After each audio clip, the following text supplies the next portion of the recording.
Sanghvi, and I'm a data scientist at Grand Rounds. A patient's experience and outcomes depends almost entirely on where they go and who they see.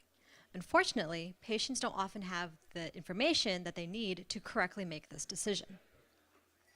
Most often, patients use word of mouth, physician referrals, or online reviews to choose a doctor. But reviews often talk about parking availability or receptionist friendliness, and hardly ever about the actual quality of the medical care. And so at Grand Rounds, we're using data to help give patients the information that they need to correctly find the care that is most appropriate for them. We sell our services to large employers so that individuals can use our services for free as a part of their benefits package from their employer. And our offering is multifold. First, we offer remote care or second opinions by experts all over the country. Second, we help set up appointments for in-person care with local physicians of high quality for the patient's needs.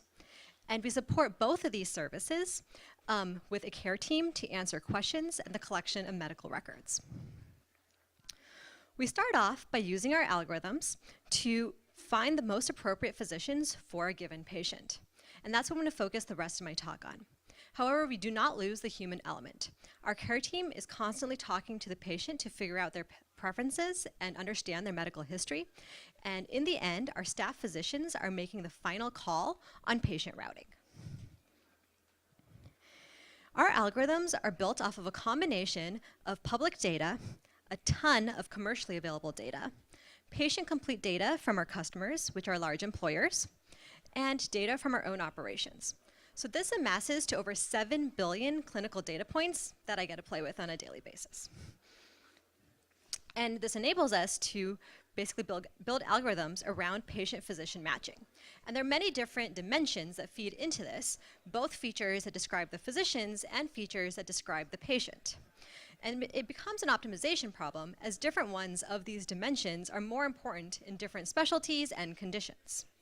However, we find that clinical judgment ends up being an important feature across the board. And we define this as a physician's ability to make correct decisions. Are they accurately diagnosing their patients? Are they over or under prescribing certain medications? Or are they too quick to rush to surgery, etc.? So in the next few slides, I'll give you some examples of clinical judgment features and how they differ across the physician population. The first example is that of opioid prescriptions, opioid addiction being one of the fastest growing causes of mortality in the United States. Prior to October 2014, certain opioids were not well regulated, meaning that they were easier to prescribe.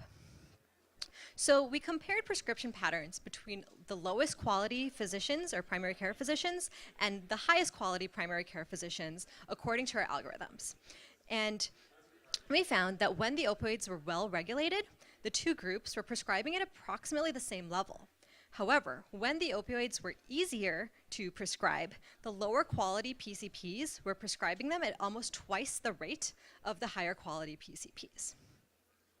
We then looked after the regulation change and found that across the quality spectrum, prescriptions of opioids were going down, approximately starting around the time when the regulation change was first announced and was all over the news.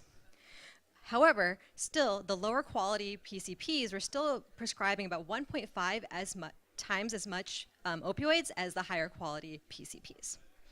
And we also have to look at this data with a grain of salt. Was the reduction in prescriptions enough? Is the regulation change actually working? Could there actually be now an increase in prescriptions again? This is definitely something that we're going to have to continue to watch as more and more data becomes available. Next, I'm just going to quickly go through a few more examples of clinical judgment features. We find that PCPs are more likely to give vaccines and preventative care exams, or higher quality PCPs are more likely to give vaccines and preventative care exams. Lower quality cardiologists do more stress tests. In the recent press, you might have seen a lot of buzz around Oncotype DX testing, which is genetic testing that can often help breast cancer patients make more informed decisions around their chemotherapy regimens. We find that the higher quality oncologists are more likely to do this type of testing. So overall, at Grand Rounds, we're trying to close the information gap. we're trying to provide accurate information to patients so that they know who the correct person is to see, that their diagnosis is accurate, and that they're getting the right treatment. We also want to provide information to physicians so that they know that they're practicing the latest and best medicine. Thank you so much for your time, and I'll be around after the session to answer any questions that you might have. Wonderful. Thank you, Jayodita. I'm going to ask you a question now. Oh, no, great. not allowed to leave the stage. Blocking you off. Right. Okay, so in those last few slides, you talked about the higher quality oncologist, for instance. How do you determine higher quality, and where's the benchmark? Yeah, that's a great question. So in those particular slides, we were looking at deciles, and so we were just looking across the spectrum at kind of splitting our entire population based on our algorithmic metric and kind of looking at what does the lowest decile look like versus the highest decile. And what feeds into our algorithm is the combination of things that I've shown on the big cloud slide of mine, where we have things such as, what is the reputation and training of a physician? What is the actual expertise of the physician? What is the procedural skill? What is their communication skill? And of course, the other clinical judgment features other than the one that we're looking at on this specific slide. So it's a combination of many different dimensions that feed into an understanding of how good a physician is for a particular thing. Okay, and in any of those metrics, do patients input the data on, like you mentioned, That's communication skills, for instance. So I would think that patients are probably the most qualified people to say, yes, I thought my doctor had a great bedside manner, or yeah, he sucked. That's a great question. So we're doctor, but like he was terribly rude to me. So we do this at two different steps of the process. So we're an extremely high-touch company. So when a patient comes to us, first, our care team is on the phone with the patient asking them about their preferences. Do you care about the gender of your doctor? Do you care about how far you're going? What are your biggest concerns on your mind? And then after they've seen the doctors, we also do aftercare summaries asking them, how did it go? Did you get better? What part of the interaction did you like best or not like it? And then we keep that information and kind of iteratively put it back into our processes. Okay, fantastic. Yeah. Right, well, thanks for the bit of detail. Yeah. And yes, like you said, you'll be here all afternoon. So if people have other questions, I encourage you to come speak to Jayodita. Thank you for your time. Thanks. Thank you.